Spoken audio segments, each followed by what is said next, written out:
Enfin, comme vous le voyez, on n'est pas dans mon jardin ici, mais nous sommes dans une librairie parisienne où je viens vous présenter Sabine Péguillon, qui a écrit un livre absolument magnifique qui s'appelle Le Nid. Je suis à côté d'elle, donc je vais lui poser quelques questions.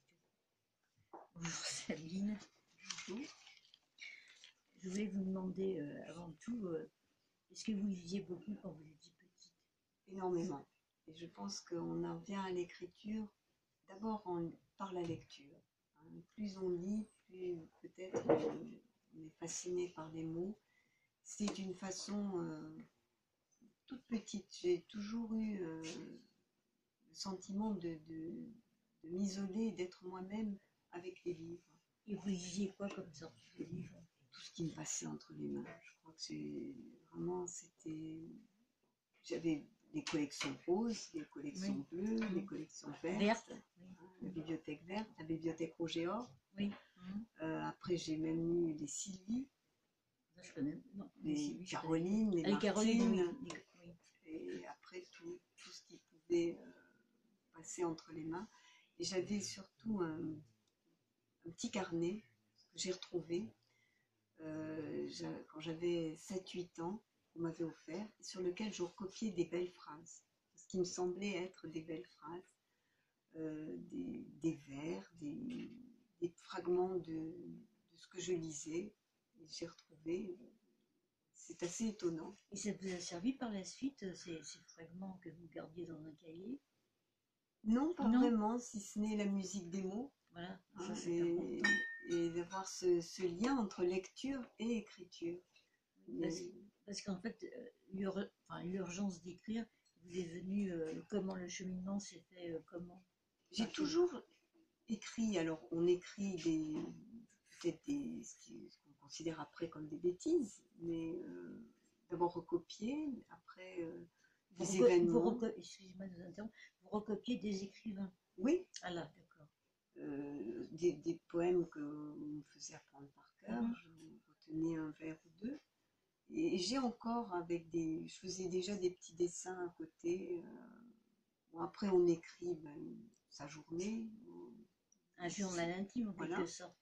Et puis après, peut-être vers 14-15 ans, j'ai commencé à écrire des poèmes que j'ai dans un cahier, que j'ai laissé. Puis j'ai toujours continué à écrire, mais sans volonté de partage. Et puis petit à petit, bon, l'écriture devient plus exigeante. Et un jour, j'ai montré à un ami, collègue, mes textes. Et il m'a dit, mais enfin, pourquoi tu n'en fais pas quelque chose? Il y a une écriture. Oh, je me suis dit, bon, il dit ça peut-être gentiment. Et puis, bon, j'ai envoyé comme ça 1 ou 2 revues un poème qui a été publié. Puis après, on construit, on élimine, et un recueil s'est constitué. Puis voilà. Donc après, c'est parti. Donc j'ai lu quelque part que ça faisait 26 ans que vous publiiez. Peut-être pas 26 ans. Je sais pas, le premier recueil, non, je l'ai publié en 2005. D'accord, oui, ça fait 11 ans. Oui. Alors j'ai écrit depuis très longtemps, mais le premier recueil c'est 2005. Alors comme on n'a pas beaucoup de temps, est-ce que vous auriez la gentillesse de nous lire un de vos poèmes, s'il vous plaît? Un poème du Nid. Alors, du Nid, bien sûr. Ombre noire, déchiquetée, transpercée d'étoiles, elles y sombrent, une à une. Un chant à gorge de plumes s'élève, nous poursuit. Aube incertaine, éclat de plumes dans la déchirure du ciel. Le regard s'attarde, recueille l'oscillation lointaine du nid. Légère, l'ombre se retire. Magnifique. J'ai adoré votre livre. Merci.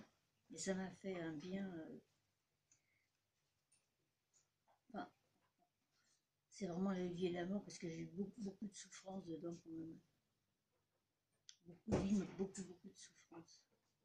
Sans doute, Alors, je ne sais pas si elle y est, mais comme tout être humain, comme bien tout être sûr. humain. Et peut-être qu'on la vie est faite d'ombre et de lumière, Tout à fait. mais le tout c'est de rester vers la lumière. Absolument. C'est toujours se diriger vers la Se lumière quoi qu'il diriger arrive. et de la donner aux autres. Et de la partager, c'est ça qui est magnifique, de la Essayer partager. de montrer que quelle que soit l'existence, la lumière existe et c'est vers elle qu'il faut se tourner. Oui, tout à Peut-être fait. que c'est le rôle de l'artiste. Oui, de l'artiste ou alors des gens comme moi qui se définissent comme des passeurs Des passeurs de bien livres, sûr. pas comme Cécile Oumani, des passeurs de rives, Passeurs de rives, passeurs de livres. On a besoin des passeurs de livres. Oui, Ils heureusement. sont indispensables. Hein.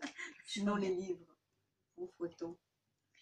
Ben, je vous remercie. Donc, n'hésitez pas à acheter aux éditions La Tête à l'envers le nid de Sabine Péguillon. Au revoir et à la prochaine fois.